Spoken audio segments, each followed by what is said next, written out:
আমরা অনেকেই তো গেম খেলতে পছন্দ করি, কিন্তু আজকে এমন কিছু ভুতুড়ে গেমের ব্যাপারে জানাবো যা সত্যি খুবই অস্বাভাবিক এবং রোমাঞ্চকর। আমরা অনেকেই প্যারানর্মাল গেমের ব্যাপারে কিছুটা হলেও শুনেছি। এগুলো এমন কিছু অদ্ভুত অভিজ্ঞতার সম্মুখীন আপনাকে করবে যে আপনার মানসিক ও শারীরিক স্বাস্থ্যে অনেকটাই ক্ষতি করবে। তাহলে বন্ধুরা, চলুন এমন কিছু রোমাঞ্চকর গেম সম্পর্কে জেনে নেওয়া যাক। শুরু করার আগে আপনাকে আবারও সতর্ক করে দেওয়া হচ্ছে যে এই সমস্ত গেম আপনার মানসিক ও শারীরিক স্বাস্থ্যে অনেকটাই ক্ষতি করতে পারে, তাই আপনি অবশ্যই গেমগুলো খেলা থেকে বিরত থাকবেন। এই গেমগুলোর সত্যতা আমরা কখনোই যাচাই করে দেখিনি, কিন্তু ইন্টারনেট থেকে যতটুকু তথ্য জানা গেছে, বিশ্বের প্রচুর দেশ গেমগুলো খেলে প্রচুর মানসিক রোগের সম্মুখীন হয়েছে। এবার চলুন জেনে নেওয়া যাক 5টি অদ্ভুত গেমের ব্যাপারে। Number 1, midnight game. বিশ্বের প্যারানর্মাল অর্থাৎ অস্বাভাবিক গেমগুলোর শীর্ষস্থানে রয়েছে এই গেমটি। তার মধ্যে অন্যতম হলো এই মিডনাইট গেমটি।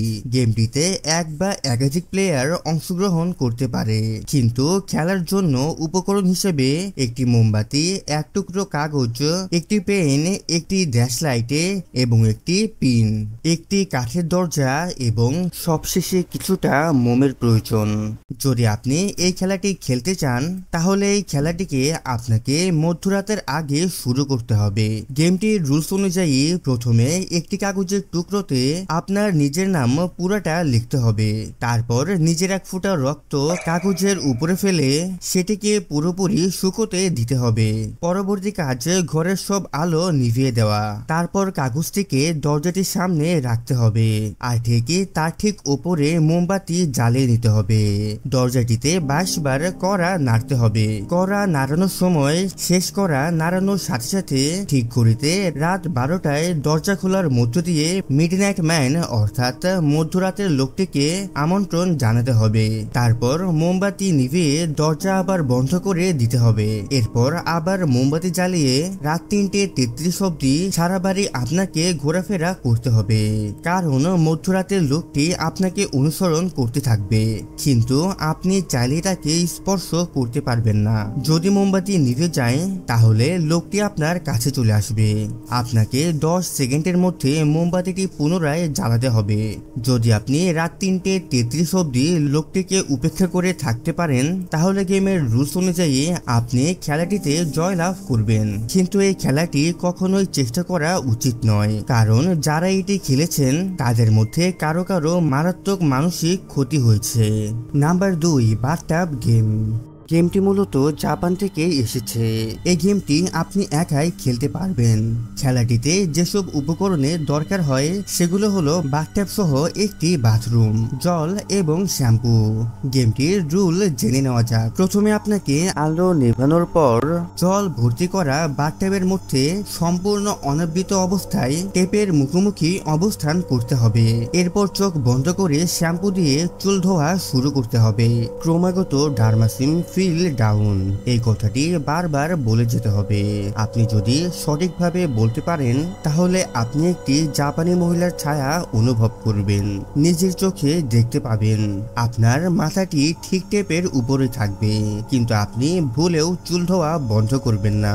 ধোয়ার কাজটি হয়ে গেলে বাথরুম থেকে বেরিয়ে আসার আগে নিজেকে একটা প্রশ্ন করবেন, why did you fill in the bathtub? তারপর গিয়ে ঘুমিয়ে পড়বেন।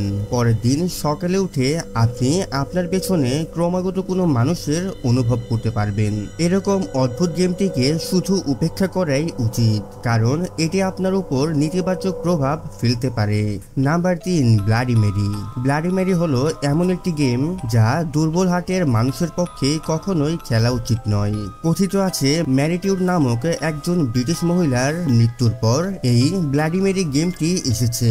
গেমটি খেললে প্রতিহিংসা পরায়ণ মহিলার আত্মা উপস্থিতি লক্ষ্য করা যায়। গেমটিতে আপনাকে মোমবাতি নিয়ে আয়নার সামনে দাঁড়িয়ে 13 বার ব্লাডি মেরি কথাটি বারবার বলে যেতে হবে। আপনার সামনে একজন রক্ত আবৃত মহিলার আবির্ভাব ঘটা না অবধি আপনাকে অপেক্ষা করে যেতে হবে। কিছু লোকের বর্ণনা অনুযায়ী জানা যায় যে ব্যক্তি খেলাটি খেলেন তাকে শ্বাসরোধ, প্রচন্ড বিরক্তি সহ ব্লাডি মেরির ক্রোধ সহ্য করতে হয়। তাই গেমটি থেকে বিরত থাকাটাই বুদ্ধিমানের কাজ, কারণ এটি আপনার শারীরিক অবস্থার অবনতি ঘটাতে পারে। Number 4, the three kings. গেমটি আপনি দুজন লোকের সাথেও খেলতে পারেন। খেলাটির জন্য প্রয়োজন হবে একটি বড় অন্ধকার ঘরের। আপনাকে এটাও মাথায় রাখতে হবে ঘরটি বিশেষ করে যেন একতলায় হয়। এছাড়াও উপকরণ হিসেবে প্রয়োজন 1 প্যাকেট মোমবাতি এবং একটা লাইটার, 3টে চেয়ার, একটা অ্যালার্ম ক্লক, 2টো আয়না, 1 বালতি জল এবং একটা ফুল চার্জ সেলফোন এবং শৈশবের একটি ছোট্ট বস্তুর প্রয়োজন। খেলাটি রাত 11টার সময় শুরু করতে হবে এবং উপরের সব উপকরণগুলি অন্ধকার ঘরে রেখে দরজা খোলা অবস্থায় ঘর থেকে বেরিয়ে আসতে হবে। এরপর নিজের শোবার ঘরে গিয়ে রাত 3:30টার সময় অ্যালার্ম দিয়ে শুয়ে পড়তে হবে। রাত 3:30টার সময় অ্যালার্ম বাজলে ওই অন্ধকার ঘরে আপনাকে একা যেতে হবে। রাত 3:33 সময় জ্বালানো মোমবাতি হাতে সেখানে গিয়ে বসতে হবে। এবার ঘরের সবচেয়ে অন্ধকারাচ্ছন্ন স্থানের দিকে এক দৃষ্টিতে তাকিয়ে থাকতে হবে। এভাবে ভোর 4:34 পর্যন্ত আপনাকে জাগতে হবে। তবে গেমটির কিছু শর্তাবলীও রয়েছে। গেমটি চলাকালীন আপনি কখনোই আয়নার দিকে তাকাতে পারবেন না। যদি সবকিছু ঠিকঠাক থাকে তাহলে আপনি কারো উপস্থিতি উপলব্ধি করতে পারবেন। আপনি সেই আত্মাকে আপনার অতীত সম্পর্কে প্রশ্ন করতে পারবেন। তবে এই গেমটিও আপনার খেলা উচিত হবে না, কারণ এটি খেলার ফলে আপনি মানসিক ক্ষতিগ্রস্ত হয়ে যেতে পারেন। আর হিম করা গেমগুলোর মধ্যে দ্য হরেড ম্যান গেমটি সত্যি বেশ রোমাঞ্চকর। এই গেমটি আপনি একাই খেলতে পারবেন। এটি খেলার জন্য প্রয়োজন 2টি হাফ মিটার কালো দড়ি, একটি লাইটার, একটি ল্যান্ডফোন, একটি ঘড়ি এবং তুলসী উনুন। প্রথমে নিজেকে পরিষ্কার করে তুলসী পাতা পুড়িয়ে অল্প পরিমাণ লবণ দরজার সামনে ছড়িয়ে দিতে হবে। পরবর্তীতে সব আলো নিভিয়ে জানলা দরজা বন্ধ করে দিতে হবে। এবার ফোনের কাছে গিয়ে আপনাকে বসতে হবে। 1 থেকে 13 অবধি বারবার গুনতে হবে। এরপর 2049688 এই নাম্বারে ডায়াল করতে হবে। ডায়াল করার পর আপনাকে আবারও একটি অন্য নাম্বারে 25515823 নাম্বারে ফোন করে একটি ক্যাব ডাকতে হবে। এটি সঠিকভাবে করতে পারলে একটি কালো ক্যাব বাহিরে দাঁড়িয়ে থাকতে দেখা যাবে। এবার কেবিনের মধ্যে গিয়ে আপনাকে ঘুমিয়ে পড়তে হবে। জেগে ওঠার পর যদি দেখেন 3:33 বাজে তাহলে আবার ঘুমিয়ে পড়তে হবে অথবা ক্যাব থেকে বেরিয়ে যেতে হবে। দ্বিতীয়বার ঘুম ভাঙার পর ক্যাবের মধ্যে আপনি একজন হোটেলম্যানকে দেখতে পাবেন।